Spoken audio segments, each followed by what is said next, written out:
সংস্কারের একটা ব্যাপক মাত্রার আলাপ আলোচনা আমরা করছি, কিন্তু নিশ্চয়ই এখানে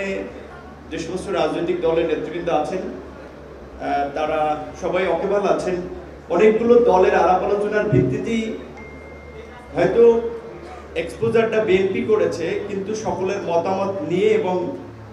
সকলের সিদ্ধান্তের আলোকেই বিএনপি প্রথমে 10 দফা, সেখান থেকে 27 দফা এবং সর্বশেষ 31 দফা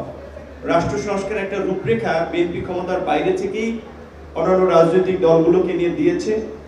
এবং নির্বাচনের পূর্বেই, ফ্যাসিবাদ ঘটনার পূর্বেই বিএনপির পক্ষ থেকে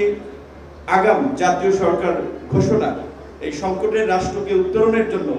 একটা ঘোষণা ছিল, যার মধ্যে দিয়ে বিএনপি এই জুলাই গণ অভ্যুত্থানটা, এটা আমরা সকলেই জানি, একটা ছাত্র আন্দোলনকে কেন্দ্র হলেও এর প্রেক্ষাপটটা গত 16 বছর ধরেই গণতান্ত্রিক লড়াইয়ের মধ্যে দিয়ে তৈরি হয়েছে।